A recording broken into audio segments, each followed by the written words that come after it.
तो ऋषियों ने सोचा कि भाई विज्ञान में विकास तो है और विनाश भी है। देवताओं ने परमात्मा नारायण से प्रार्थना की कि हम कुछ मांगना चाहते हैं। भगवान बोले क्या चाहिए? बोले बस यही जन्म लब्धम नचु भारत आजिरे। बोले प्रभु हमारा जन्म भारत में हो जाए। तुलसी जिसके गले में हो उस व्यक्ति की अकाल मृत्यु नहीं होती है। अगर आज के दिन में अगर हम एक एग्जांपल लेते हैं, मान लीजिए श्री कृष्ण को इस अर्जुन की दुनिया को कुछ उपदेश देने होते तो क्या होते हैं?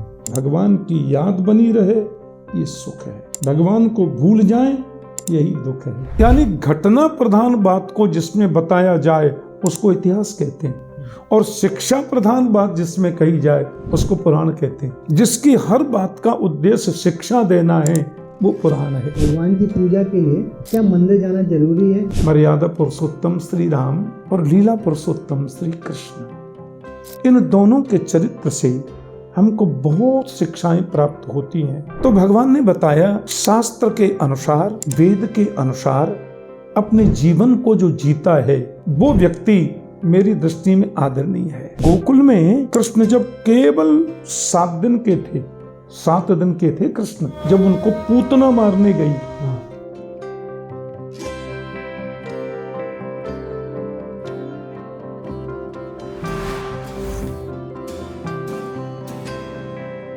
कविशाला में आप सभी का स्वागत है। फिल्मों की, कहानियों की, किताबों की परिचर्चाओं के बाद मुझे लगता है जो एक इंसान की जिंदगी का सबसे महत्वपूर्ण हर व्यक्तित्व के लिए एक महत्वपूर्ण चीज़ होती है वो होती है आध्यात्म। आध्यात्म हर इंसान के ज़िंदगी में सुबह उठने से लेकर रात को सोने तक जरूरी है। उन चीज़ों को समझना, क्या कारण होते हैं, सुबह हम जल्दी क्यों उठते हैं, शाम को हम पूजा क्यों करते हैं, दिन में 2 बार 3 बार जितनी बार भी पूजा होती है, और शाम को किस वक्त खाना खाना है, किस वक्त सोना है, बहुत इंपॉर्टेंट है इन चीज़ों को समझना।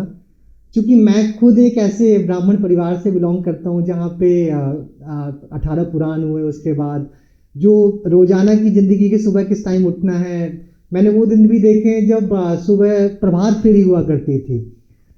इस परिचर्चा को और विस्तृत रूप से जानकारी लोगों तक पहुंचाना, दर्शकों तक पहुंचाना, उसी प्रयास में आज बिग रिलीज में हमारे साथ हैं कृष्णचंद्र शास्त्री ठाकुर जी। श्री कृष्णचंद्र शास्त्री ठाकुर जी, चूँकि मेरी एक जिज्ञासा है अंदर समझने की, आपका पहले तो बहुत बहुत स्वागत है कविशाला में। चूँकि आपके नाम के अंदर आगे ठाकुर जी लगा हुआ है, तो मैं थोड़ा इसको समझना चाहूँगा कि दर्शकों के लिए कि अगर आप इस ठाकुर जी का जो आपके नाम में एडेड है लास्ट में, उसका क्या कारण है, क्यों वो ऐड हुआ, फिर हम और चीज़ों पे डिस्कशन करेंगे। असल में नाम तो मेरा कृष्णचंद्र शास्त्री ही है और मैं भारद्वाज गोत्रीय उपाध्याय सनाड्य ब्राह्मण हूँ। लेकिन आज से तकरीबन 52 वर्ष पहले, 52 ईयर्स पहले, हमारे वृंदावन की प्रसिद्ध रास लीला में मैंने कृष्ण का रोल किया था। अपने प्राइमरी स्कूल की पढ़ाई के समय। तो अब उसको हमारे यहाँ ठाकुर जी बोलते हैं, जो कृष्ण बनते हैं उनको ठाकुर जी बोलते हैं। और क्योंकि मेरे पूज्य सद्गुरुदेव अनंत श्री स्वामी रामानुज प्रपन्नाचार्य जी वो प्यार से फिर मुझे ठाकुर जी कहने लगे। करीब 8-10 महीने में लीला में ये रोल किया था, तब से फिर ठाकुर जी, अब तो विश्व में इस नाम से ही लोग मुझे प्राय जानते हैं जी। तो दूसरा, जब मैं आपके बारे में थोड़ा पढ़ रहा था, थोड़ा जानकारी इकट्ठी कर रहा था, उस समय मैंने उसमें पढ़ा कि एक्चुअली मैंने 3 पीढ़ियां तक तो पढ़ा कि श्री भूपदेव जी, आप और इंद्रेश जी, 3 पीढ़ियों से जो कथा की प्रथा है वो चली आ रही है। क्या उसके पहले भी आपके बाबा वो लोग भी कथा में ही थे?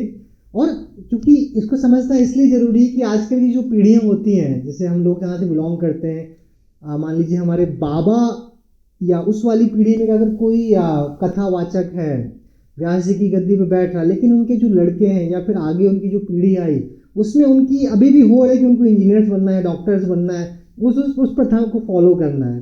तो एक तो ये कि जो पीढ़ियों से वो प्रथा फॉलो होती हुई चली आ रही है, उसका क्या कारण है, क्या मोटिवेशन है उसके पीछे?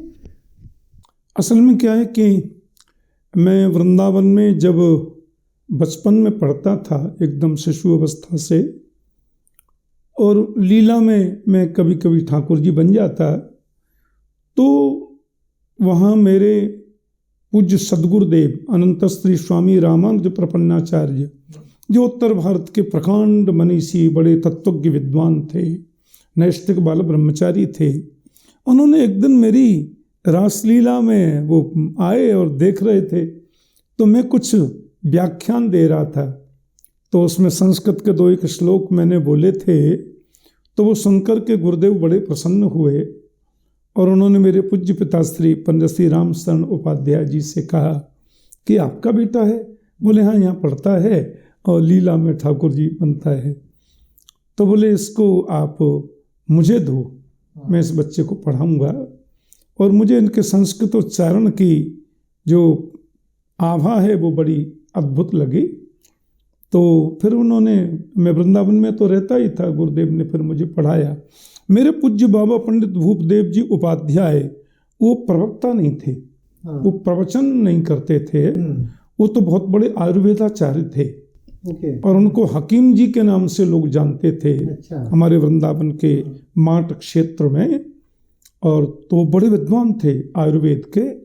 उनकी बहुत इच्छा थी कि मैं, क्योंकि वो विद्वान तो थे ही, महाभारत, श्रीमद् भगवत गीता, रामायण, उपनिषद, इन सब का उनका बड़ा अध्ययन था।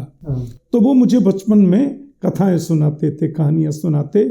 और जब मेरे पूज्य बाबा को ये पता चला किसी रामानुजाचार्य जैसे विद्वान ने और लाला को अपने पास रख कर के अध्ययन कराने के लिए कहा है, तो बड़े प्रमुदित हुए, हर्षित हुए, और उन्होंने फिर अनुमति दी कि पढ़े।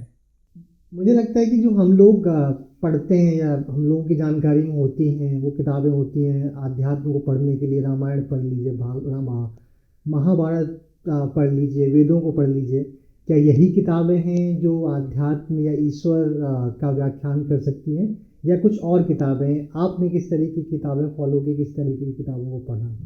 देखिए, हम लोग बड़े भाग्यवंत हैं कि हमने सनातन धर्मी हिंदू ब्राह्मण परिवार में जन्म लिया है। भागवत में लिखा है, अहो अमीशाम किमकारी शोभनम प्रसन्न ऐसाम स्विदितः स्वयं हरि यैर जन्म लब्धम निषु भारताजिरे मुकुंद सेवोपयकम स्प्रियाहिना। तो देवताओं ने परमात्मा नारायण से प्रार्थना की कि हम कुछ मांगना चाहते हैं। भगवान बोले क्या चाहिए?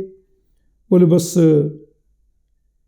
यैर जन्म लब्धम नचु भारताजिरे, बोले प्रभु हमारा जन्म भारत में हो जाए। भगवान बोले अरे तुम लोग तो देवता हो, वीवीआईपी ट्रीटमेंट सब तुम लोगों को मिलता है, और देवलोक में हो तुम। उन्हीं देवलोक में सब कुछ है, लेकिन यहाँ सत्संग नहीं है, यहाँ ग्रंथावलोकन का। क्योंकि जो यहाँ पर तेतम भक्त्वा स्वर्गलोकम विशालम क्षीणे पुण्य मर्त्यलोकम विशंति, हम यहाँ जो करते हैं उसको भोगने के लिए स्वर्ग में जाते हैं, और यदि हमारी स्थिति ऊंची है तो हम देवरूप भी हो जाते हैं। लेकिन भारत में हमको वेद मिलेंगे, उपनिषद मिलेंगे। तो वेद जो है वो किसी मानव की कृति नहीं है, वेद किसी मनुष्य ने नहीं लिखा। उपनिषदों में लिखा है यत एतत् निस्वस्तम ऋग्वेदो यजुर्वेदो सामवेदो अथर्वांगिरस इतिहास पुराणानि वेदानाम पंचमो वेद। परमात्मा के श्वासों से वेद प्रकट हुए हैं। तो वेद ऋग्वेद, यजुर्वेद, सामवेद, अथर्ववेद। तो हमारे यहाँ परमात्मा के 24 अवतारों में जो 17वें नंबर का अवतार है वो महर्षि वेदव्यास का है। 24 अवतारों में 17वां अवतार महर्षि कृष्णद्वैपायन वेदव्यास। उन्होंने देखा कि वेद में तो सब कुछ है, लेकिन लोग वेद का अध्ययन उतना अच्छे से नहीं कर पाते हैं, क्योंकि परोक्षवादो वेदोयम बालानाम अनुशासनम। वेद को यदि हम केवल पढ़ने की दृष्टि से पढ़ें, केवल उसका पाठ करना इस दृष्टि से पढ़ें, तो वो शायद उतना समझ में नहीं आ पाता। परंतु अर्थ दृष्टि से यदि उसको पढ़ेंगे तो उसमें बड़ी गहराई है। तो वेद के अनुसार महर्षि वेदव्यास ने 17 पुराणों की रचना की, जिसमें विष्णु पुराण सर्वप्रथम माना गया है। फिर भी उनके मन में ऐसा लगा कि ऐसा कुछ करूं कि मैं सब कुछ उसमें आ जाए। तो नारद जी के आग्रह पर उन्होंने पहले 17 पुराणों के बाद में महाभारत भी लिखा। और महाभारत के बारे में ये किंवदंती है कि यदि हास्ति तदन यत्र यन्ने हास्ति न तत्क्वचित। जो चीज महाभारत में है वो सब जगह है, और जो महाभारत में नहीं वो कहीं नहीं, क्योंकि दुनिया का सबसे बड़ा ग्रंथ है महाभारत। और जैसे भागवत जी में 18,000 श्लोक हैं, महाभारत में 1,00,000 मंत्र है, तो वो बड़ा है। विदुर नीति उसमें, श्रीमद् भगवत गीता उसमें, और बड़े बड़े अद्भुत उसमें व्याख्यान हैं। फिर भी वेदव्यास को लगा कि कुछ ऐसा ग्रंथ जिसमें सब आ जाए, तो उन्होंने भागवत की रचना की। भगवान वेदव्यास की सबसे अंतिम कृति भागवत है।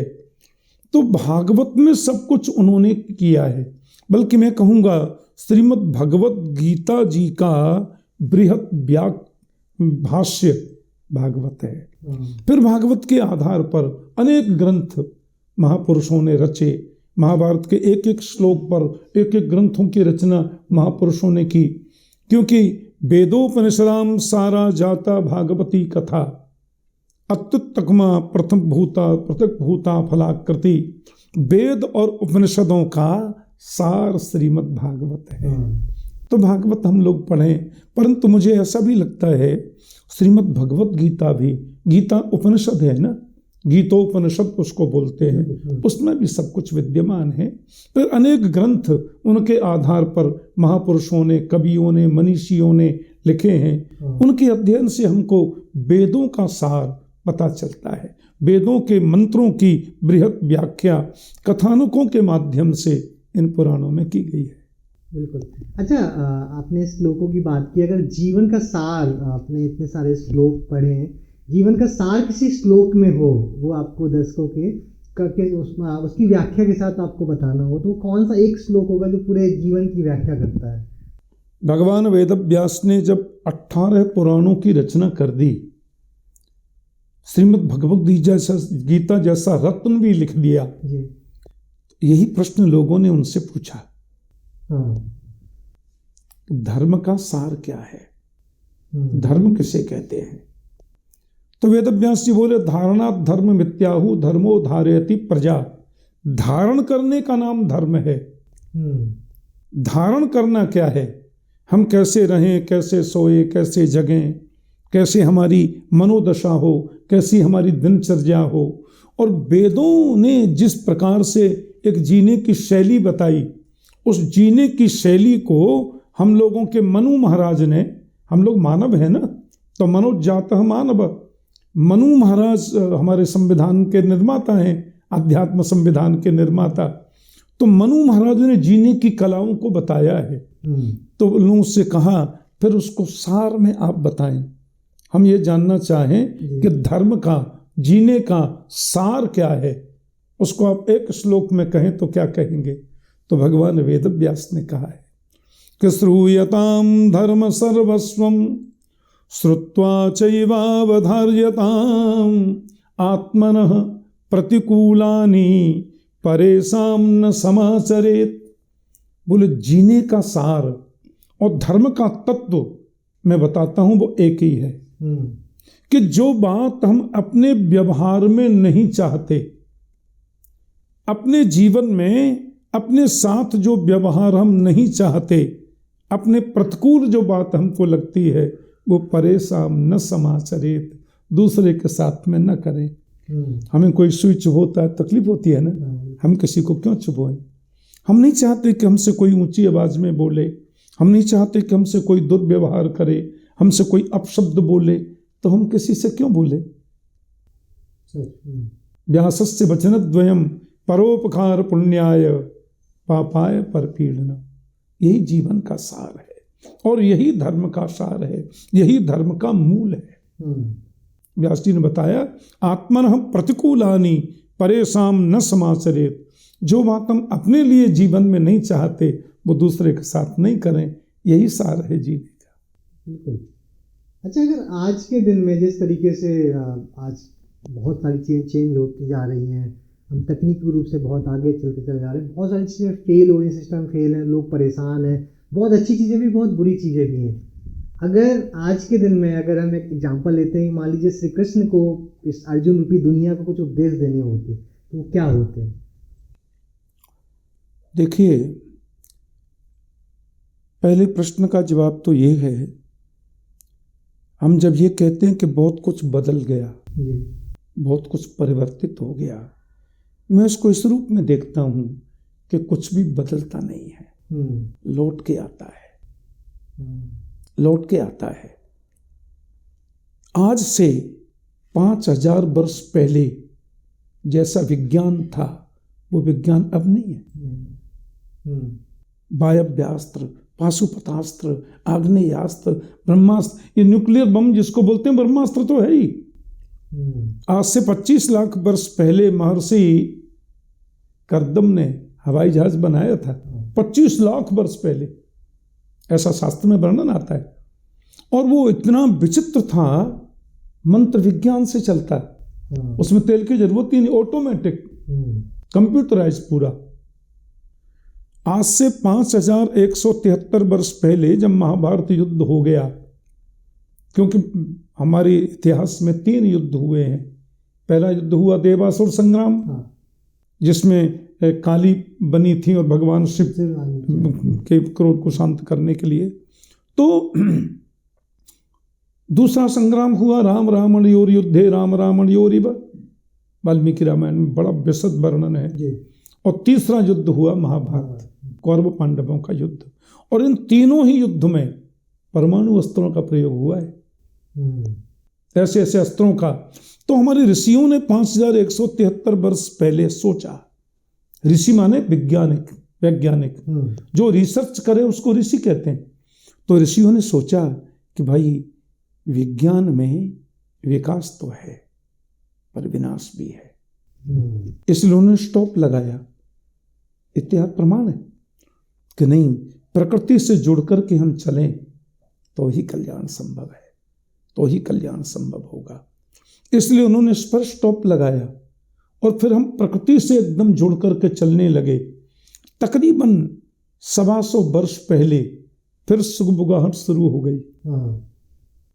और हमारे ऋषियों के, आपको पता है नासा में, अमेरिकन जो वैज्ञानिक संस्था है नासा, उसमें तकरीबन 50 वर्षों से ऋग्वेद पर रिसर्च चल रहा है, बड़ी खोज चल रही है। और विज्ञान की नई नई खोजें जो कर रहे हैं वेद की देन है, ऐसा वहां के वैज्ञानिक मानते हैं। तो पहली बात तो ये कि वही परिवर्तन हो रहा है, फिर परिवर्तन होते होते फिर हम इस और उस स्थिति पर हम पुनः पहुंच जाएंगे 150 वर्षों में, जो विज्ञान उस समय था।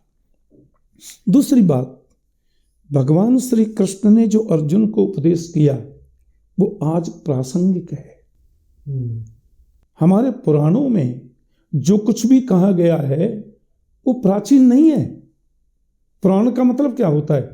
पुरा अपि नवः पुराण, जो प्राचीन होने पर भी नवीन है उसको पुराण कहते हैं। 2 बातें हैं, एक इतिहास और एक पुराण।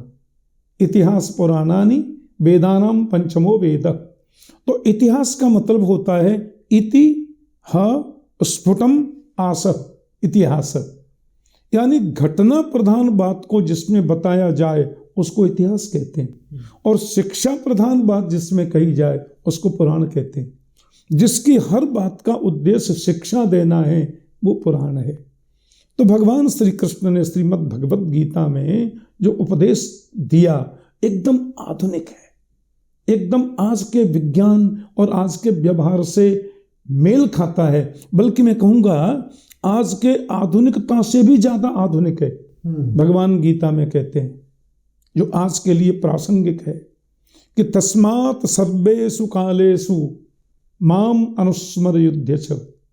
गीता में कृष्ण कह रहे हैं सर्वेषु कालेषु माम अनुस्मर युध्यच, प्रत्येक काल में मेरा स्मरण करो और युद्ध भी करो। युद्ध मीन्स कर्म। तो भगवान ये बताते हैं अध्यात्म से जुड़ते हुए तुम कर्म करो।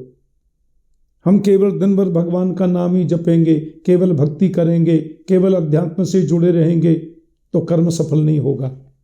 और हम केवल कर्म करेंगे, भगवत स्मरण नहीं करेंगे तो भी कर्म सफल नहीं होगा। माम अनुस्मर युध्यच, काम करते चलो, नाम जपते चलो, हर समय कृष्ण का ध्यान धरते चलो, काम की वासना को मिटाते चलो, कृष्ण गोविंद गोपाल गाते चलो। तो कर्म करते हुए हम ये सोचें, जैसे सोना जरूरी है, जैसे व्यवहार जरूरी है, जैसे व्यापार जरूरी है, जैसे आहार जरूरी है, जैसे विहार जरूरी है, जैसे अंगत विहार जरूरी है, जैसे संसार का आचार जरूरी है, वैसे भगवत चिंतन भी जरूरी है, वैसे अध्यात्म भी जरूरी है। अध्यात्म से जुड़ते हुए हम कर्म करेंगे, अंदर से स्ट्रांग बनेंगे, अंदर से मजबूत रहेंगे, हम डिप्रेस्ड नहीं होंगे, डिप्रेशन के शिकार नहीं होंगे। और ये सोचते हुए कर्म करेंगे कि जिसने दुनिया को बनाया वो 24 घंटे ऑनलाइन है, वो सब देख रहा है। ये सोचते हुए हम कर्म करेंगे तो कर्म बुरा नहीं कर पाएंगे और जीवन सफल हो जाएगा। बिल्कुल। अच्छा, श्री कृष्ण की जो जिंदगी रही है उसमें से एक चीज़ और बहुत विशेष निकल के आती है, जो उनकी सुदामा के साथ दोस्ती थी। तो मुझे लगता है कि आज के दिन में अगर उस तरीके की दोस्ती का व्याख्यान करना हो, वो किस तरीके से होगा, कृष्ण और सुदामा की दोस्ती? दोस्ती को संस्कृत में कहते हैं सख्य, सख्य भाव। और हमारे उपनिषदों में वर्णन है, समानशील व्यसनेषु सख्यम, विचारों की समानता का नाम सख्य है। कितने ही ऊंचे पद पर कोई व्यक्ति है और व्यावहारिक जगत में कोई बहुत ऊंचाई पर नहीं पहुंच पाया है, लेकिन विचारों की समानता है, विचारों का सामंजस्य है, तो व्यक्ति आदरणीय है और सख्य भाव के योग्य है। सुदामा के बारे में जो वर्णन आता है भागवत में, कृष्णस्यासीत सखा कश्चित ब्राह्मणो ब्रह्मवित्तम विरक्त इंद्रियार्थेषु प्रशांतात्मा जितेंद्रिय। कृष्ण का सखा सुदामा, जो शास्त्रों में निष्णात है, वेद का पारंगत विद्वान है। किशोर अवस्था में कृष्ण के साथ वो यूनिवर्सिटी में पढ़ा है, गुरुकुल में अध्ययन किया है, और उस समय जो छात्र थे उनमें सबसे ज्यादा विद्वान था। और कैसा था सुदामा? बोले विरक्त इंद्रियार्थेषु प्रशांतात्मा जितेंद्रिय। सुदामा इंद्रिय जयी है, प्रशांत मन वाला है और जितेंद्रिय है। तो भगवान ने बताया, शास्त्र के अनुसार, वेद के अनुसार अपने जीवन को जो जीता है वो व्यक्ति मेरी दृष्टि में आदरणीय है। सुदामा बहुत बड़े त्यागी थे। यदृच्छयोपपन्नेन वर्तमानो गृहश्रमी। हमारे यहाँ ब्राह्मण बड़ा आदरणीय माना गया है, और ब्राह्मणस्य ही देहोयम क्षुद्र कामाय नेष्यते। ब्राह्मण वो है जिसका काम क्षुद्र कामों के लिए जीवन नहीं है। कृच्छ्राय तपसे निज्यम प्रत्यानंद सुखाय च। तपस्या करना, शास्त्र अध्ययन करना, समाज को रास्ता दिखाना, लोगों को शास्त्र की मर्यादा के अनुसार जीने की पद्धति से अवगत कराना, ये ब्राह्मण का धर्म है, वो आदरणीय है। तो अपने सदाचार परायण रहकर के शास्त्र अध्ययन करते हुए निर्विकल्प भाव से पूरे समाज के कल्याण की कामना को लेकर जो सबका हित चाहता है, गोविंद कहते हैं वो मुझे प्राणों से ज्यादा प्रिय है। इसलिए कृष्ण ने सुदामा का इतना आदर किया, इसलिए उनका इतना सम्मान किया, इसलिए इतना आदर किया। भागवत में लिखा है भगवान ने उनके चरण धोए और वो चरणामृत पूरे उसमें छींटा। बोले आपके चरणोदक से मेरी द्वारिका का कण कण पवित्र हो जाएगा, क्योंकि आप परम संत हैं और मेरा सद्भाग्य है आप जैसा परम मनीषी। सुदामा के जीवन में एक भी क्रिया, एक भी पद्धति, एक भी प्रक्रिया वेद विरुद्ध नहीं है। इसलिए प्रभु ने उनका इतना आदर किया। और वो भगवान ये बताना चाहते हैं कि धन की दृष्टि में कोई ऊंचा नीचा हो सकता है, सामाजिक दृष्टि में कोई व्यक्ति ऊंचा और नीचा हो सकता है, लेकिन अपने सदाचार पर चलते हुए पूरे समाज के कल्याण की कामना को लेकर जो व्यक्ति चलता है, ऐसा मित्र हमारा भी पथ प्रदर्शक हो सकता है, जो समानशील व्यसनेषु सख्यम, विचारों की समानता, व्यवहार की समानता, मानसिक समानता जिसमें है, वो धन के लिए ऊंचा नीचा भले ही हो, लेकिन वो मित्र है। बिल्कुल, मुझे लगता है आपने सुदामा के बारे में लोग कम जानते होंगे, वो चीज़ें भी दर्शकों को बताई। उसमें बहुत इंपॉर्टेंट चीज़ें भी हैं, कुछ उनके जो कॉलेज में या स्कूल में या फिर गुरुकुल में किस तरीके से थे वो। क्योंकि जैसे भागवत में आपके रोजाना कुछ ना कुछ अलग भगवानों के साथ में या फिर जो कैरेक्टर्स होते हैं उनके साथ में एक अलग कहानी होती है, अलग उद्देश्य होता है कुछ ना कुछ उस कहानी को बताने का। अगर हम एक दिन होता है उद्धव के ऊपर कहानी चल रही होती है, एक दिन होता है सुदामा के ऊपर चल रही होती है, कभी अर्जुन के व्याख्यान चल रहे होते हैं। अगर मैं आपसे पूछूं या दर्शकों के लिए आपसे हम जानना चाहें कि आपकी सबसे पसंदीदा कथा कौन सी है? देखिए, श्रीमद् भागवत में, पुराणों में मेरी अपनी मान्यता ये है, मुझे 50 वर्ष हो रहे हैं भागवत कथा करते, 50वां साल चल रहा है। 10 फरवरी 1975 से मैंने कथा प्रारंभ की थी, जब मैं 15 वर्ष में चल रहा था, और अब मैं 1542 भागवत कथा कर चुका। पूरे विश्व में तकरीबन 42-43 देशों की यात्राएं मैं कर चुका। पूरे यूरोप, अमेरिका, कनाडा प्रतिवर्ष में प्रायः जाता हूँ। मेरा ये मानना है कि भागवत में, पुराणों में जो कथा है ना, वो सब हमारी कथा है। एक रूपक है। एक माँ ने कहा, बेटे ये दवाई खाओ। मेरे को नहीं खानी। मुंह बनाता है तो माँ कहती है, देख ये लड्डू बहुत मीठा है। बच्चे ने कहा ठीक है। बोले तो लड्डू खा लेगा ना, तो ये दवाई दे दूंगी। अब उस लड्डू के मिठास के लोभ में बच्चा कड़वी दवाई पी जाता है। ऐसे ही पुराणों के 3 भाव होते हैं, अध्यात्म, अधिभूत और अधिदैव। उसमें जो अध्यात्म पक्ष है वो पूर्णतः 120% सत्य होता है। अधिदैव जो दैवी कथाएं जिसमें होती हैं, अधिभूत जो भौतिक व्यवहार से जोड़कर जिन कथाओं को कहा जाता है। तो अब जैसे फॉर एग्जाम्पल ध्रुव जी की कथा है, मान लो। स्वयंभू मनु के बेटे थे उत्तानपाद। उनकी 2 पत्नी थी। एक पत्नी का नाम है सुनीति, दूसरी का नाम है सुरुचि। सुनीति का बेटा ध्रुव है और सुरुचि का बेटा उत्तम है। अब कहते हैं उत्तानपाद तो मैं ही हूं और हम सब की पत्नी 2 हैं। सुष्ठुर नीति यस्या सा सुनीति। जो शास्त्र की नीति पर चले वो सुनीति है, और स्वस्य रुचि सुरुचि। जो अपनी रुचि पर चले वो सुरुचि है। अब जहां सुनीति होगी उसका बेटा ध्रुव है। संस्कृत में ध्रुव कहते हैं निश्चय को, ध्रुवम निश्चितम। निश्चयात्मिका बुद्धि का नाम ध्रुव है। और उत्तम, सुरुचि का बेटा उत्तम है।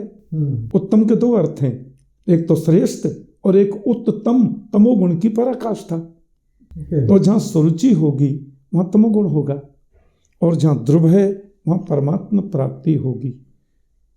ऐसे ही भागवत की प्रत्येक कथा अद्भुत है, अनूठी है, परंतु जीवन में उतारने के लिए और बड़े सहज भाव में उससे बहुत कुछ सीखने के लिए मिलता है, तो वो राम कृष्ण का चरित्र है।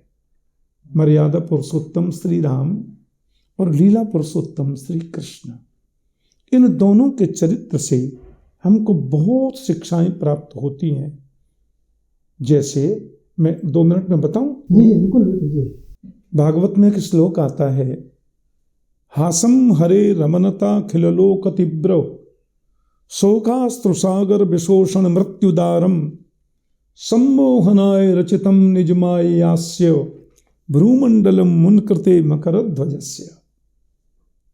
भगवान कपिल जो सांख्य शास्त्र दर्शन फिलॉसफी के जो उद्गाता हैं, वो कपिल सांख्य जिसको बोलते हैं, शेश्वर सांख्य, निरीश्वर सांख्य, दो सांख्य। तो भगवान कपिल कहते हैं कि माँ प्रातः उठकर एकांत में बैठें और परमात्मा के रूप का चिंतन करें। इससे हम डिप्रेशन में नहीं जाएंगे, हम चिंता में नहीं जाएंगे, चिंतन में रहेंगे, क्योंकि चिंता से चिंतन की यात्रा का नाम ही तो भागवत है। तो बोले भगवान के चरणों का चिंतन करें, घुटनों का चिंतन, फिर कटि प्रदेश का चिंतन, उदर का चिंतन, और लास्ट में वो कहते हैं हासम हरे रमनता, फिर कृष्ण के मुखारविंद का चिंतन करें। मैया बोली मुंह का क्यों? कपिल बोले क्योंकि वो मुस्कुराते रहते हैं, हमेशा हंसते रहते हैं। तो बोले इसका मतलब क्या है? तो भगवान कपिल कहते हैं कृष्ण की मुस्कुराहट का चिंतन का तात्पर्य ये है, भगवान कहते हैं जीवन में कितनी भी विषम परिस्थितियां आए, मुस्कुराना बंद मत करो। क्यों? कि सदैव प्रसन्न रहना परमात्मा की सर्वोच्च भक्ति है। तो फिर बताते हैं कपिल कि जैसे कृष्ण के जीवन में एक दिन भी चैन से नहीं बीता। कृष्ण का जन्म कहाँ हुआ? जहाँ डाकू बंद किए जाते हैं, जेल में श्रीमान जी पैदा हुए, और जन्म लेते ही तुरंत गोकुल भागे, वसुदेव उनको लेके गए, वहां भी चैन नहीं। अच्छा, गोकुल में कृष्ण जब केवल 7 दिन के थे, 7 दिन के थे कृष्ण, जब उनको पूतना मारने गई, 10,000 हाथियों का जिसमें बल, वो राक्षसी पूतना मारने गई। और कृष्ण जब 6 महीने के थे सक्टासुर मारने गया, 1 वर्ष के थे तृणावर्त मारने गया, 3.5 वर्ष के थे विशाल 2 वृक्ष गिर पड़े, फिर तो बकासुर, वत्सासुर, अघासुर, व्योमासुर, अरिष्टासुर, केसी, धैनुकासुर, इतने राक्षसों से युद्ध किया। और 11 वर्ष 56 दिन की उम्र में कृष्ण ब्रजमंडल को छोड़ दिए। केवल 11 वर्ष 56 दिन का था कृष्ण, और वो मथुरा में आए, वहां युद्ध, कुबलियापीड़ से युद्ध, फिर मुष्टिक, चांडूर, सल, तोसल से युद्ध, फिर कंस से युद्ध, और कंस को मारने के बाद माता पिता को बंधन मुक्त करके, नाना को राज्य दे करके कृष्ण शांति से बैठे। तो कंस के ससुर जी हैं जरासंध, मगध के सम्राट थे, उसने आके मथुरा पे चढ़ाई कर दी, और 23 अक्षौहिणी सेना लेके। महाभारत जो इतना मोटा ग्रंथ है, उसमें कौरव पांडव दोनों की सेना 18 अक्षौहिणी है, उसके लिए इतना मोटा ग्रंथ है। और जरासंध 23 अक्षौहिणी सेना लेकर एक बार नहीं 17 बार मथुरा पे चढ़ाई किया, 17 बार आया, कृष्ण ने उसको 17 बार हरा दिया। और फिर 18वीं बार वो कुछ अनुष्ठान बिठा के आया ब्राह्मणों का, तो भगवान उस वचन को पूर्ण करने के लिए रण छोड़, मजाक में रण छोड़ बन गए। कितना संकट। फिर द्वारका पहुंचे, पानी में द्वारका बनी, वहां भगवान शांति से थोड़ा विराजे। कुंती भुआ कहती है मेरे बच्चों को बचाओ, हम लोग बड़े संकट में। फिर वहां गए, कौरव पांडवों को समझाया, फिर महाभारत का युद्ध हुआ। भगवान वहां युद्ध में व्यस्त हैं, एक दंतवक्त्र नाम के दैत्य ने द्वारका पे चढ़ाई कर दी, पूरी सेना लेकर बीच में वहां आए, वहां सुरक्षा अपनी नारायणी सेना को व्यवस्थित किया। ये सब करके भगवान थोड़ा शांति से बैठे, पांडवों को विजय मिली, तो परिवार में झगड़ा शुरू। 99 लाख से ज्यादा यदुवंशी थे, कृष्ण के परिजन, प्रियजन, परिवारी जन, मथुरा से द्वारिका तक आपस में झगड़ा, और 99 लाख यदुवंशी आपस में झगड़ने लगे, युद्ध छिड़ा। और इतना भयंकर युद्ध हुआ कि 99 लाख से ज्यादा यदुवंशियों में 40-50 बचे। भागवत में लिखा है चतुःपंचावशेषिता। इतना बड़ा जीवन का संघर्ष, लेकिन संपूर्ण भागवत में और संपूर्ण पुराणों में कहीं नहीं लिखा कि कृष्ण कभी कर्म पे हाथ धर के चिंता करने बैठे थे क्या, कृष्ण कभी माथा पकड़ के रोने बैठे थे क्या। जब देखो जब मुस्कुराते हैं। तो भगवान हमें ये उपदेश करते हैं कि जीवन की प्रत्येक परिस्थिति का डट कर के मुकाबला करो, बुरा कभी सोचो मत, बुरा कभी करो मत, तुम्हारा बुरा कोई कर दे, किसी में ताकत नहीं है। शास्त्र के अनुसार व्यावहार के जीवन में शुद्ध अंतःकरण से जीवन जियो और लोगों का उपकार करो, लोगों की भलाई करो, लोगों का सहयोग करो, तुम्हें फतेह मिलेगी। और मुस्कुराओ, क्योंकि सदैव प्रसन्न रहना मेरी सर्वोच्च भक्ति है, गीता में कहते हैं कृष्ण। इसलिए कृष्ण मुस्कुराते हैं, इसलिए कृष्ण की हम उपासना करते हैं। उपसमीपे असनम उपासनम, परमात्मा के सामीप्य की अनुभूति का नाम उपासना है। तो प्रत्येक पल ये विचार रखो कि मुस्कुरा रहे हैं कृष्ण और उनके चरणों का मैं सेवक हूं, उनका अंश हूं। ईश्वर अंश जीव अविनाशी, उनकी प्राप्ति ही मेरा परम लक्ष्य है। यही जीवन का सार है। जी बिल्कुल। और कुछ हम लोग जब अभी इंस्टाग्राम पे सोशल मीडिया पे पूछ रहे थे कि कुछ प्रश्न वो लोगों के बड़े जेनरिक से सर, कुछ जो कॉमन से 2-3 प्रश्न हैं वो पहले मैं आपसे दर्शकों के लिए जानना चाहूँगा। कि बहुत कॉमन प्रश्न है कि भगवान की पूजा के लिए क्या मंदिर जाना जरूरी है? हम वो पूजा घर पे भी तो कर सकते हैं, घर में भी भगवान है, घर में भी मूर्तियाँ रखी हुई हैं, क्या उसके लिए मंदिर जाना जरूरी है? देखिए, परमात्मा सब जगह है। हाँ। हरि व्यापक सर्वत्र समाना, प्रेम से प्रकट होए में जाना।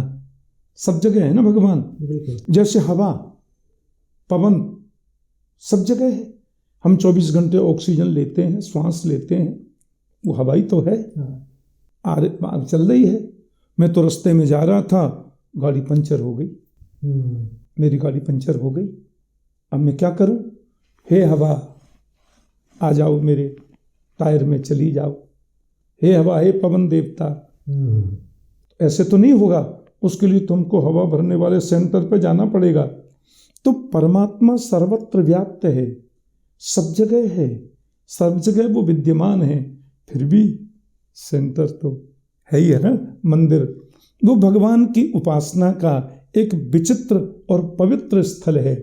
इसलिए घर में तो हम पूजा करें ही, जरूर करें, करनी चाहिए, पर समय मिले तो मंदिर जरूर जाए, क्योंकि वो केंद्र है, भगवान का निवास स्थल है। हमारे महापुरुषों ने ये आज्ञा करी है। तो दूसरा बहुत कॉमन एक प्रश्न है कि जो तिलक लगाते हैं लोग, वो उसका कॉन्सेप्ट समझना चाहते हैं कि तिलक लगाने के लिए बहुत नॉर्मल सा लोगों ने पूछा है कि क्या तिलक लगाने के लिए किसी गुरु दीक्षा लेनी जरूरी है? तिलक कब लगा सकते हैं? तिलक क्यों लगाते हैं? देखिए, हमारे यहाँ आदमी का पैर 5 ज्ञानेंद्रियां होती हैं। जी। और 5 कर्मेंद्रियां होती हैं। 5 कर्मेंद्रियां, 5 ज्ञानेंद्रियां।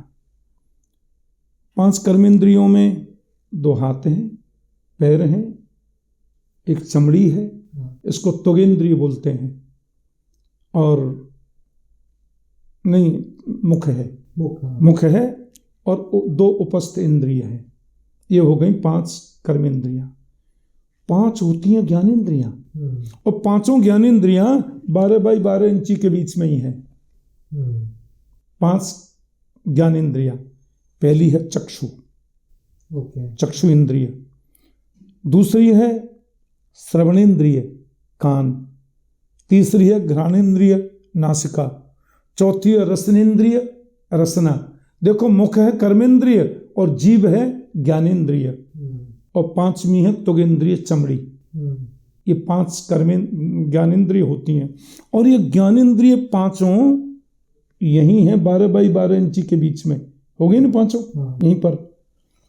अब इन सबको किसी का हाथ काट दिया जाए तो आदमी जिंदा रहता है ना। किसी का पैर काट दिया तो आदमी जिंदा रहता है। मैंने बिना हाथ पैर के आदमी देखे, जिंदे रह सकते हैं। पर किसी का यहाँ से ये हटा दिया जाए तो कोई जिंदा रहता है? कभी नहीं रह सकता, क्योंकि 5 ज्ञानेंद्रियां हमारी यहाँ विद्यमान है, और इनको जो ऊर्जा प्राप्त होती है वो मस्तिष्क से प्राप्त होती है। तो हमारे महापुरुषों ने ऐसा बताया कि यहाँ ये ब्रह्मरंध्र का जो एक विशिष्ट प्रकार की गद्दी द्वार माना जाता है। यहाँ जब हम चंदन लगाते हैं, मलियागिरी चंदन या कोई भी भगवत चरणों में चढ़ा हुआ चंदन, उसकी शीतलता से इन ज्ञानेंद्रियों को एक सुखानुभूति होती है, एक ऊर्जा मिलती है, एक शक्ति मिलती है, क्षमता मिलती है। इसलिए तिलक लगाना चाहिए। अच्छा, वही तिलक जब हम गुरु बनाते हैं तो गुरु के द्वारा प्रदत्त होता है तो उसमें और ऊर्जा बढ़ जाती है।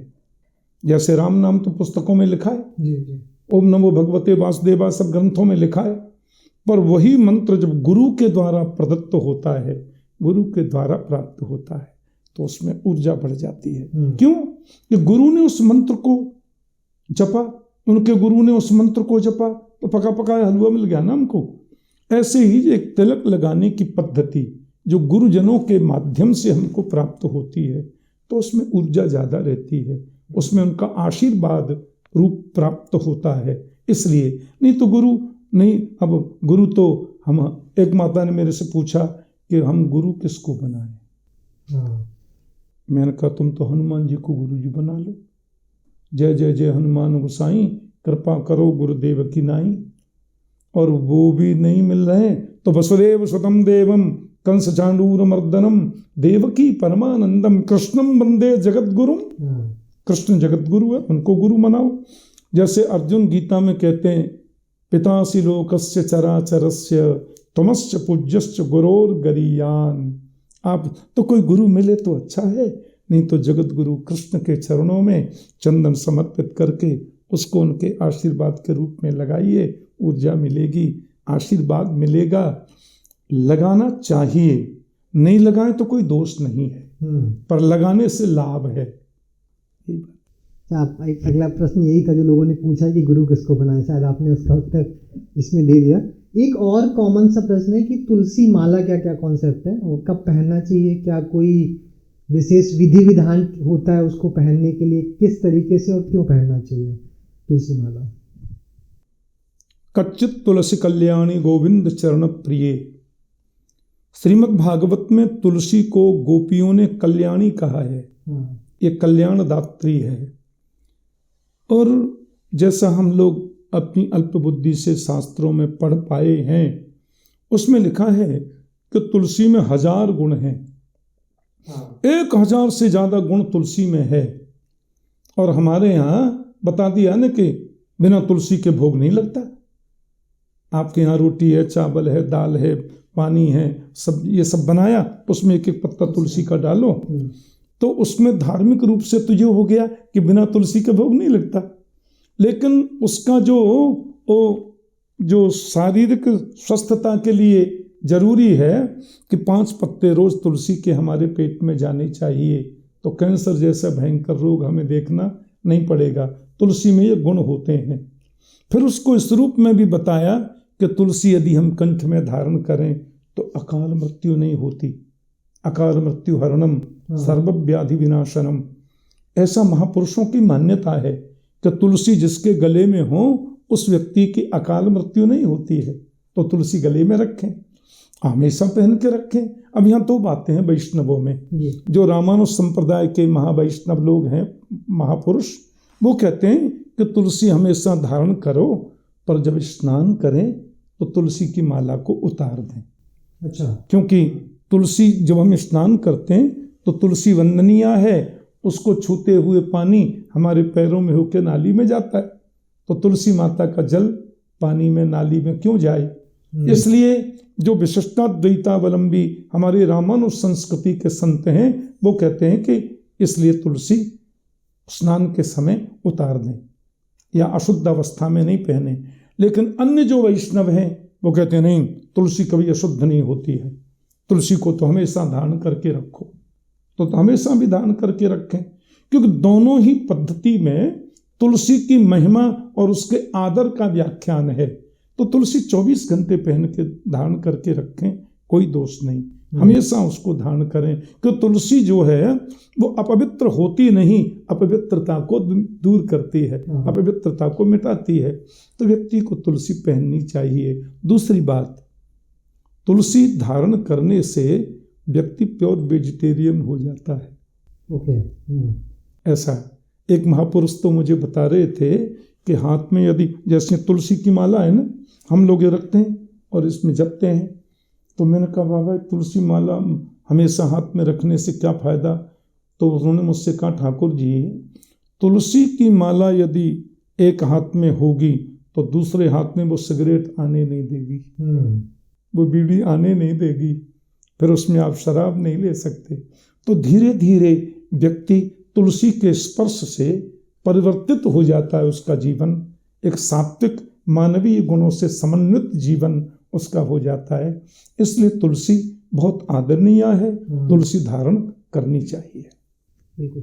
अच्छा, थोड़ा पीछे आते हैं। अभी आप मेरी जिज्ञासा जगी कि आपने बताया कि श्री कृष्ण 11 साल 56 दिनों में ब्रज को छोड़कर चले गए। क्या वो कभी वापस आए ब्रज में? नहीं, कभी नहीं।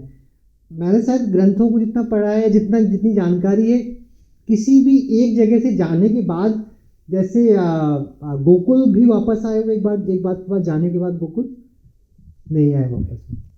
अच्छा, एक बात आपको बताएं, 2 मिनट में लूँगा। जी जी। यहाँ कृष्ण क्योंकि परब्रह्म है ना, जी जी, कृष्ण परमात्मा है और वो सर्वांतर्यामी है, वो निर्गुण भी है, सगुण भी है। अब यहाँ हमारे यहाँ एक ग्रंथ है ब्रह्म वैवर्त पुराण, उसमें कृष्ण की बहुआयामी लीलाओं का व्याख्यान है। तो हमारे यहाँ जो 6 नास्तिक दर्शन होते हैं और 6 आस्तिक दर्शन होते हैं। 6 आस्तिक दर्शनों में महर्षि वेदव्यास का वेदांत दर्शन है और वेदांत दर्शन के ऊपर फिर 6 दर्शन और हैं वेदांत दर्शन पे।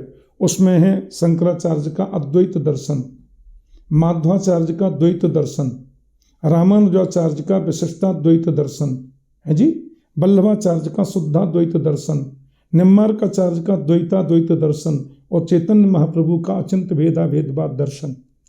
तो उसमें चैतन्य महाप्रभु का जो अचिंत्य भेदाभेदवाद दर्शन है या माध्वाचार्य का द्वैत दर्शन है गौड़ीय संप्रदाय, उसमें कहते हैं कृष्ण के 2 रूप हैं। श्री कृष्णस्य द्विधा रूपो द्विभुजश्च चतुर्भुज, चतुर्भुजश्च वैकुंठे गोलोके द्विभुज स्वयं। वैसे ब्रह्म एक ही है, एको ब्रह्म द्वितीयो नास्ति। कैसे? एक कृष्ण 4 भुजा से वैकुंठ में रहते हैं नारायण नाम से, और एक कृष्ण 2 भुजा से गोलोक में रहते हैं जी। तो गोलोक बिहारी श्री कृष्ण यशोदा के बेटा कृष्ण बन करके आए, बहुत ध्यान से सुनिएगा। और वैकुंठ बिहारी नारायण वो वसुदेव के पुत्र कृष्ण बन करके आए। नंद जी की पत्नी जो यशोदा थी उनको जुड़वा संतान हुई। नंद पत्नियाम यशोदायाम मिथुनम समजायत। नंद पत्नी यशोदा की जुड़वा संतान है, एक बेटी एक बेटा।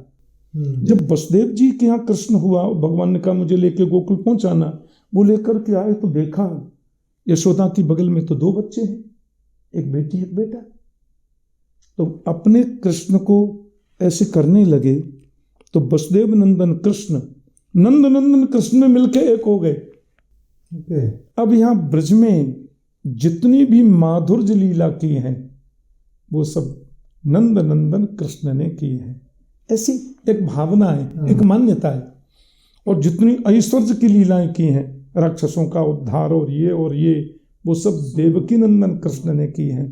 अब अक्रूर जी जब लेने के लिए आए तो 11 वर्ष 56 दिन का जब कृष्ण हुआ तो नंद नंदन कृष्ण में से निकलकर वसुदेव नंदन कृष्ण मथुरा चले गए। फिर मथुरा की लीलाएं उन्होंने की। और नंद नंदन जो कृष्ण हैं वो तो वृंदावनम परित्यज्य पादम एकम न गच्छति, वो वृंदावन को छोड़कर एक पैर भी कहीं आगे नहीं जाते। तो राधा बिहारी जो श्री कृष्ण हैं वो राधा, क्योंकि राधा कृष्ण एक ही है ना दोनों। राधा कृष्ण स्वरूपाम वै कृष्णम राधा स्वरूपिणम कलात्मानम निकुंजस्तम गुरु रूपम सदा भजे। राधा ही कृष्ण है, कृष्ण ही राधा है। तो वो राधा के रूप में कृष्ण है, विद्यमान है। वो तो वृंदावन छोड़ के कभी जाते ही नहीं। पर व्यावहारिक जगत की जो वसुदेव नंदन कृष्ण की लीला है उसमें वो ब्रज से फिर गए तो आए नहीं। थोड़ा इसको लाइट करते हैं। अगर इंसान के जो इमोशंस होते हैं उनको हमें मंत्रों के माध्यम से हमें एक्सप्लेन करना हो या लोगों को बताना हो, दर्शकों को बताना हो, अगर क्रोध को एक्सप्लेन करना है किसी मंत्र के माध्यम से, तो कौन सा श्लोक होगा? देखिए, भगवान गीता में कहते हैं, ध्यायतो विषयान पुंसः संगस्ते सुपजायते, संगात संजायते काम, कामात क्रोधो भिजायते, क्रोधात भवति सम्मोह, सम्मोहात स्मृति विभ्रम, स्मृति भ्रंशात बुद्धिनाशः, बुद्धिनाशात प्रणश्यति। विषयों का ध्यान करने से संग पैदा होता है, कुसंग, फिर उससे काम पैदा होता है, काम के बेटे का नाम क्रोध है, क्रोध से सम्मोह पैदा होता है, उससे स्मृति में विभ्रम पैदा होता है, स्मृति नष्ट हुई तो बुद्धि नष्ट हो गई, जिसका जीवन नष्ट है। तो क्रोध को वश में करने का सर्वोच्च मंत्र है ओम नमो भगवते वासुदेवाय। वैसे तो सबसे सुंदर तरीका है विवेक। विवेक क्रोध को वश में करता है, और इसकी तो बड़ी फिर लंबी व्याख्या है। हम लोग तो भागवत कथा करते हैं, नॉन स्टॉप 5 घंटे बोलते हैं और धड़ाधड़ बोलते रहते हैं। तो ये विषय तो इतना प्यारा विषय है, क्रोध को कैसे काबू करें, काम को कैसे काबू, इस पर तो हम कई दिन तक इसकी व्याख्या गीता के आधार पर, शास्त्र हमारा कुछ नहीं है इसमें, ऋषियों के ग्रंथों के आधार पर इस पर तो फिर हम खुल के बड़े मन से बोलते हैं। लेकिन सबसे उत्तम सरलतम तरीका ओम नमो भगवते वासुदेवाय, इस मंत्र का जाप करें। और देखिए, चलते फिरते जप करें, चलते फिरते, खाते पीते, सोते, हंसते, नाचते, गाते, इसका कोई नियम नहीं है। इस मंत्र से हम काम क्रोध को काबू कर सकते हैं, डिप्रेस्ड नहीं हो सकते, डिप्रेशन को भी हम काबू में कर लेते हैं, ऐसा महापुरुषों का कहना है। तो प्रेम को किसी एक श्लोक से अगर डिफाइन करना हो, एक श्लोक से, वो कौन सा श्लोक है? देखिए, प्रेम गली अति सांकरी, जामे दोई न समाए, जब मैं था तब हरि नहीं, जब हरि है मैं नाय। तो प्रेम का तो हमारे यहाँ नारद भक्ति सूत्र है, तो प्रेम की बड़ी सुंदर व्याख्या उसमें की गई है। क्या बताऊं मैं आपको, गोपी है, गोभी ही इंद्रिय ही कृष्ण रसम पिबतीति गोपी। प्रेम क्या है? बोले मुंह का स्वाद अनबद्ध, जैसे गूंगा व्यक्ति गुड़ खाकर के स्वाद नहीं बता सकता, ऐसे प्रेम को जिया जाता है। प्रेम जीने की चीज है, वो बताने की चीज नहीं है। प्रेम में त्याग, सर्वोच्च त्याग प्रेम है। गोपियों से जब उद्धव ने पूछा, गौड़ी संप्रदाय के ग्रंथों में आता है, तो राधा रानी से गोपी पूछती हैं उद्धव चरित्र में, हमको तो कृष्ण स्वप्न में दिखते हैं, आपको नहीं दिखते, आप भी तो बताओ। तो राधा रानी ने कहा, स्वप्ने पश्यन्ति आकांतम धन्यास्ता सखियोषिता, अस्माकं तु गते कांते गता निद्रा पे बैरिणी। स्वप्न में जो कृष्ण को देखती हैं, मैं उनको प्रणाम करती हूँ, तुम तो भाग्यवंती हो। लेकिन मेरी हालत तो ऐसी है कि जिस दिन से प्राण वल्लभ कृष्ण चले गए, मुझे नींद ही नहीं आती। और नींद नहीं आती क्योंकि नींद को तो संग ले गए, नींद आती नहीं तो स्वप्न देखूं कैसे, और स्वप्न देखूं नहीं तो तुम्हें बताऊं कैसे। तो उद्धव ने जब बहुत चर्चाएं की, तो गोपियों ने कहा कि तुम जानते हो, हम जो रोती हैं कृष्ण से मिलने को रोती हैं, ये प्रेम नहीं है। हम कृष्ण से जीवन भर मिलना ही नहीं चाहती। तो उद्धव ने कहा, क्या मतलब, मैं समझा नहीं। बोले, यदि केवल कृष्ण से मिलना होता तो मथुरा दूर नहीं है, हम सवेरे जाती, शाम तक 2 बार मिल के आ जाती। पर आसृष्टमा पावदरताम पिनष्टमाम अदर्शनान मर्महताम करोतु बा, यथा तथा भा विदधातु लंपटो मत प्राणनाथस्तु स एव न पर। चाहे कृष्ण हमें हृदय से लगाकर पीस डालें, चाहे जीवन पर्यंत नहीं मिलकर हमें तड़पाते रहें, जैसा वो चाहे वैसा करे, पर हमारा प्राणनाथ केवल कृष्ण है, दूसरा कोई नहीं है। उस प्रेम को जीवन में पूरित रूप में, परिपूर्ण रूप में देखना है तो श्री हरि शरणम, श्री हरि शरणम, श्री हरि शरणम, यही मंत्र है प्रेम को पुष्ट करने का। मैं हरि की शरण में हूँ। मम नाथ अस्ति योऽस्म्यहं सकलम तद्य तवैव माधव नियत स्वमिति प्रबुद्धधि अथवा किम न समर्पयामि ते। सब कुछ प्रभु का है। ये समर्पणात्मक दृष्टि बने श्री हरि शरणम, श्री हरि शरणम, तो हमारा प्रेम पुष्ट होता है। हाँ, ओके। अगर सुख और दुख को किसी एक श्लोक के माध्यम से एक्सप्लेन करना हो। देखिए, हमारे अध्यात्म जगत में तो सुख क्या है और दुख क्या है।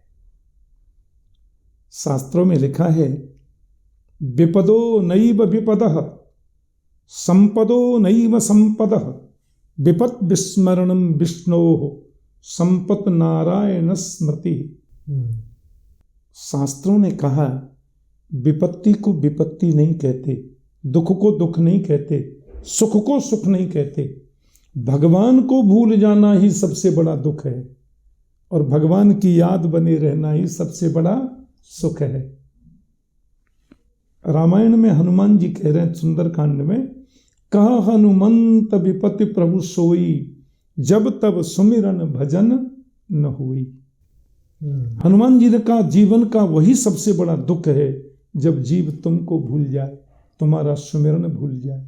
तो भगवान की याद बनी रहे ये सुख है, भगवान को भूल जाए यही दुख है। इसलिए कबीर जी कहते हैं सुख के माथे सिल परे जो हरि हृदय से जाए, बलिहारी बा दुख की जो पल पल नाम जपाए। भगवत स्मरण ही सबसे बड़ा सुख है, भगवान को भूल जाना ही सबसे बड़ा दुख है। अच्छा, ये युगों का क्या कॉन्सेप्ट है कि अगर आज के दिन देखें हम त्रेता युग, द्वापर युग, सतयुग, कलयुग, लोग बोलते हैं कि अभी घोर कलयुग भी आएगा, तो क्या कॉन्सेप्ट है, क्या घोर कलयुग आ चुका है या आने वाला है? देखिए, आजकल जो युग है ना इसको बोलते हैं कलयुग।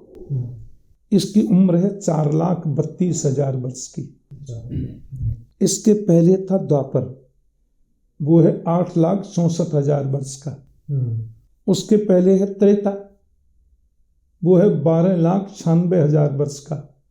और उसके पहले सतयुग, वो है 17,28,000 वर्ष का। 4,32,000 4,32,000 सब में जोड़ते जाइए तो इसको बोलते हैं एक चतुर्युगी। ऐसे सतयुग त्रेता द्वापर कलयुग, सतयुग त्रेता द्वापर कलयुग, ये 71 71 बार बीत जामे तो एक मनवंतर पूरा होता है। मनु होते हैं ना 14 मनु, एक मनवंतर इतने 71 बार चतुर्युगी बीतने का होता है। और ऐसे ही 14 मनवंतर जब बीत जाते हैं तो ब्रह्मा जी का एक दिन होता है। और ऐसे ब्रह्मा जी के 100 वर्ष की आयु पूरी हो जाए तो महाप्रलय होता है। तो कलयुग जो अभी चल रहा है, जिसका 4,32,000 वर्ष उम्र है, इसमें अभी 5,573 वर्ष बीते। अभी महाकलयुग कहाँ है?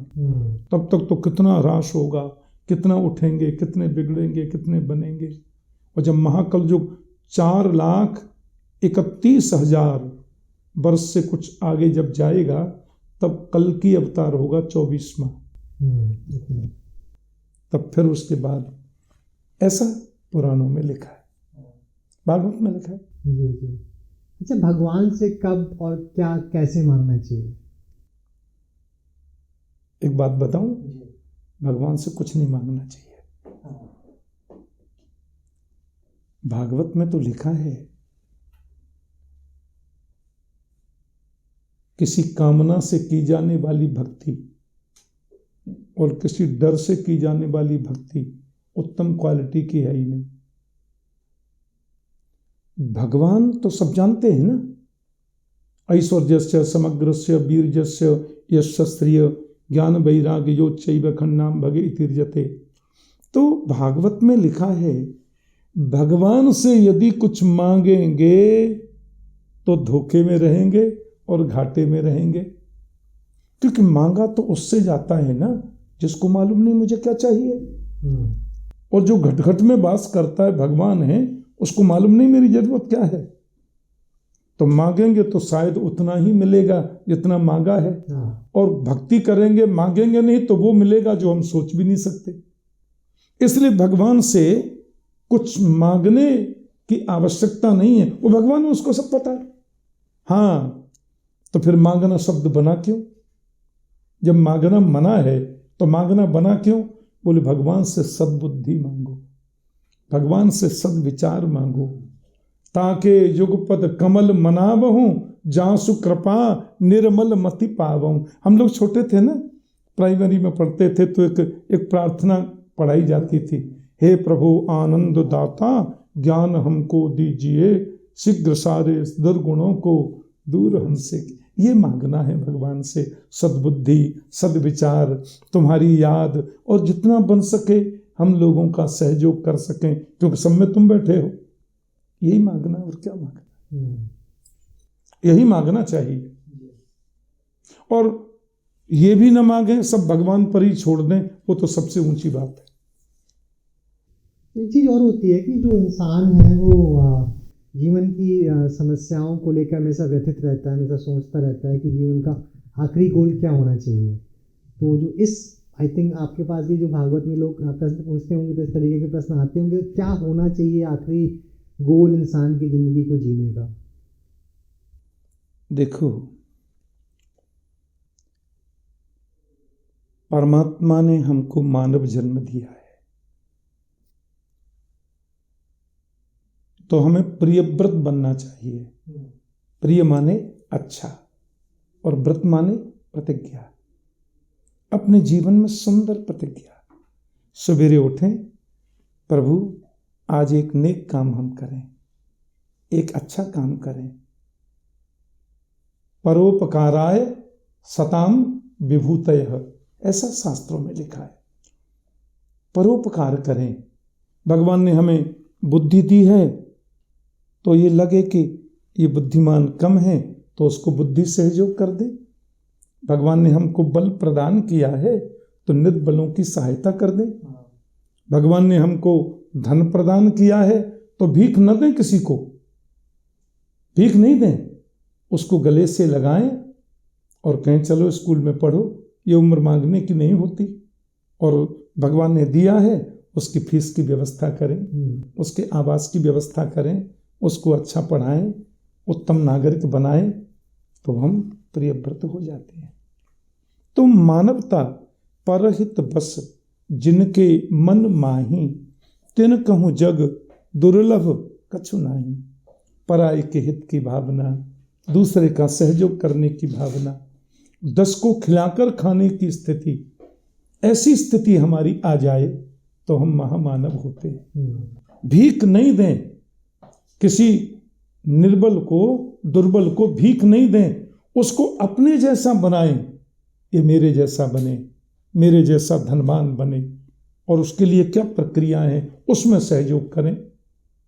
ये मानवता है, और यही जीने की सुंदर कला है। एक चीज़ और है कि अभी आखिरी में हम एक दो प्रश्न और लेंगे कि लोग जो आजकल की जनरेशन को आप देखते होंगे, मैं थोड़ा कारण और आपका अनुभव इसमें थोड़ा समझना चाहते हैं दर्शकों के लिए, कि लोग समाधान से ज़्यादा समस्याओं को लेकर घूमते रहते हैं।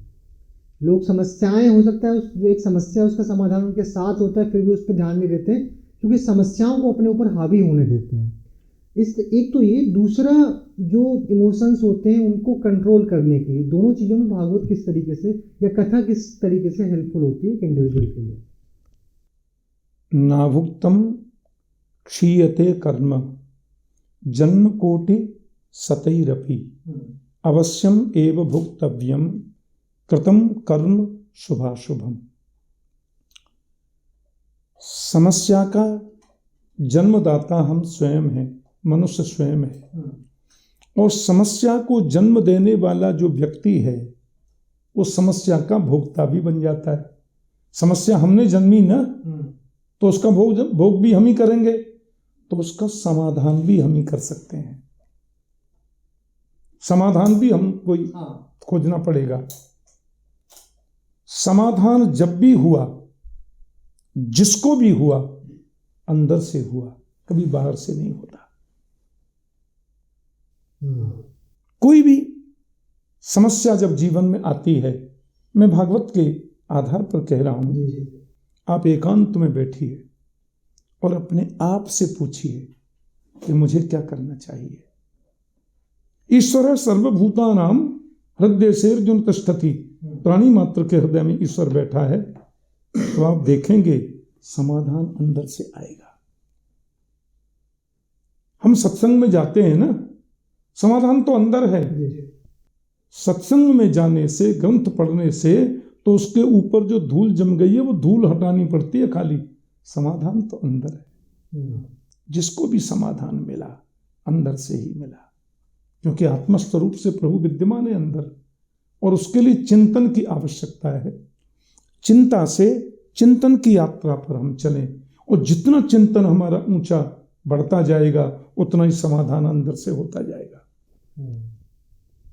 कुछ शेड्यूल होते हैं, बहुत बेसिक सा एक डेली रूटीन होता है लोगों का कि सुबह उठना है, शाम को, क्योंकि यहीं से हमने बात शुरू की थी, तो इसमें आध्यात्म का मैं रोल समझना चाहता हूँ कि सुबह उठना ज़रूरी होता है, लेकिन लोग फिर भी एक्सक्यूज बनाते रहते हैं, 10 बजे उठ जाएंगे, 11 बजे उठ जाएंगे, क्या असर पड़ता है, लेट सोए थे रात में। तो ये इम्पोर्टेंस क्या है सुबह उठने का, दिन में पूजा करने का, शाम को वक्त टाइम से सोने का, टाइम से खाना खाने का, क्या इम्पोर्टेंस है लाइफ में? हमारा जो वेद है ना, वेद के अंग हैं कई, वेद के कई अंग हैं। जैसे ज्योतिष है ना, वो वेद का नेत्र है, ज्योतिष वेद का नेत्र है। ऐसे योग जो है, योग वो भगवान वेद का शरीर है। योगस चित्त वृत्ति निरोध, चित्त की वृत्तियों का निरोध योग है। तो योग शास्त्र में, पतंजलि योग भाष्य में ऐसा लिखा है कि रात्रि को 10:30 बजे तक सो जाओ। लिखा तो 10 तक है, 10 बजे तक बिल्कुल सो जाओ और सवेरे 4 बजे उठ जाओ। ऐसा लिखा है, जो आदमी 10 बजे तक सो जाए और 4 साढ़े 4 तक जग जाए, उसको बिना किसी व्यसन के शरीर में कोई भयंकर रोग नहीं हो सकता। कोई व्यसन ही है तब तो बात अलग है। कोई आदमी 24 घंटे शराब पीता तो मरेगा। कोई आदमी ज्यादा व्यसनों में फंस गया फिर तो कुछ भी कर लो। लेकिन यदि कोई व्यसन नहीं है, उस समय पर सोते हैं 10 साढ़े 10 तक, 4 साढ़े 4 जग जाते हैं, तो स्वास्थ्य बढ़िया रहेगा। बिना किसी वजह के भयंकर रोग शरीर में नहीं हो सकता। सुबह उठकर अपने हाथों को देखो, कराग्रे वस्ते लक्ष्मी, कर मध्य सरस्वती, कर मूले तो गोविंद। यहाँ से शिक्षा शुरू हो गई। कर के अग्रभाग में लक्ष्मी वास करती है। इसका मतलब है हम कर्मयोगी बनेंगे तो लक्ष्मीवान बनेंगे। कर मध्य सरस्वती, सरस्वती मीन्स ज्ञान। यदि हम कर्म करते समय कर्म में निष्ठा रखेंगे तो ज्ञान भी हमें प्राप्त होगा। और कर मूले तो गोविंद, कर के मूल में माने कर्म के मूल में गोविंद है। यदि कर्म करते करते निष्कामता आएगी तो परमात्मा हमसे दूर नहीं है, वो भी हमें मिलेगा। फिर समुद्र बसने देवी पर्वतस्तन मंडले, पृथ्वी पर पैर रखने से पहले उसको प्रणाम करो। विष्णु पत्नी नमस्तभ्यम पादस्पर्शम क्षमस्व में। फिर अपना मॉर्निंग वॉक में निकलो। रोज घूमना 7-8 किलोमीटर कोई व्यक्ति प्रातः रोज घूमता है, स्वास्थ्य बढ़िया रहेगा। फिर आकर स्नान करो, योगा करो। योगश्चित्त वृत्ति निरोध, योग करें, फिर फलों का सेवन करें, जूस लें, नाश्ता करें, फिर काम में लग जाए। और निष्काम, वो काम जो है निष्ठा से करें, निष्ठा से कर्म करें। फिर आकर मनोरंजन भी करें, थोड़ा क्रिकेट खेलिए, समय मिले और कुछ खेलिए, कुछ हल्का फुल्का टीवी देखिए, सुंदर समाचार देखिए। और मोबाइल में भी जो अच्छी चीज़ें हैं, यूट्यूब वगैरह में अच्छे सत्संग भी आ रहे हैं, कथाएं भी आ रही हैं, और वो गूगल गुरु महाराज होते हैं, उनसे भी कुछ जानकारी प्राप्त कर दीजिए, मनोरंजन में भी और व्यावहारिक जगत में भी। फिर अपना स्वस्थ हल्का फुल्का भोजन पाइए, विश्राम करिए। ऐसा हम रूटीन में रोज करें, स्वास्थ्य बढ़िया रहेगा। और पहला धर्म निरोगी काया, स्वास्थ्य बढ़िया है, मन बढ़िया रहेगा, बुद्धि बढ़िया रहेगी, विचार बढ़िया रहेंगे, भगवान की भक्ति भी अच्छी होगी। इसलिए शरीर माध्यम खलु धर्म साधन, शास्त्रों की आज्ञा है। ओके, अच्छा, आखिरी में चूंकि हम कविशाला से बात कर रहे हैं, तो आप आध्यात्म के अलावा अगर आपको कोई साहित्यिक किताब पढ़नी हो या साहित्यिक लेखक को पढ़ना हो, वो कोई कविता हो सकती है, कोई कहानी हो सकती है, प्रेमचंद, ये कोई भी लेखक हो सकते हैं, आप किनको पढ़ना पसंद करते हैं? और दूसरा, दर्शकों के लिए आप क्या कहना चाहेंगे? देखिए, इतिहास की जहाँ तक बात है तो महाभारत में विदुर नीति है, वो पढ़नी चाहिए। साहित्य का जहाँ तक प्रश्न है तो चाणक्य नीति पढ़नी चाहिए। महर्षि चाणक्य हमारे देश के बहुत बड़े नीतिज्ञ महापुरुष हुए, महर्षि चाणक्य। उनकी जो चाणक्य नीति है वो जरूर पढ़नी चाहिए। और व्यवहार के जगत में हम मानवता में कैसे जिएं, उसके लिए हमको मनुस्मृति पढ़नी चाहिए। मनुस्मृति में मानवता, भाई के प्रति कैसा व्यवहार, पिता के प्रति कैसा, माँ के प्रति कैसा, पत्नी के प्रति कैसा, ये सब पढ़ना चाहिए। और संसार का सबसे बड़ा कवि जिसे मैं बहुत आदर देता हूँ, महर्षि सूरदास है। सूर सूर तुलसी कवि शशि उड़गन केशव दास, अब के कवि खद्योत समझाता करत प्रकाश। सूरदास की वाणी को पढ़िए, संत तुलसीदास जी के साहित्य को पढ़िए, बहुत सुंदर है। और इन्हीं का अनुगमन करने वाले जो आधुनिकता में जो कवि हुए हैं, जैसे मैं गोपाल दास नीरज जी को बहुत पढ़ता था, रामधारी सिंह दिनकर जी को मैंने खूब पढ़ा है। इन कवियों ने भी बहुत बड़ा उपकार किया है जी हमारे संसार जगत का। तो यही इन सबको अध्ययन करना चाहिए। और जितना बन सके, और मैं श्रोतागणों से तो सबसे विनम्र निवेदन करूंगा, गीता जरूर पढ़ें। गीता सुगीता कर्तव्या किमन्यैः शास्त्र विस्तरैः या स्वयं पद्मनाभस्य मुख पद्माद विनिस्तृतम्। गीता को जीवन का सुगीत बनाओ।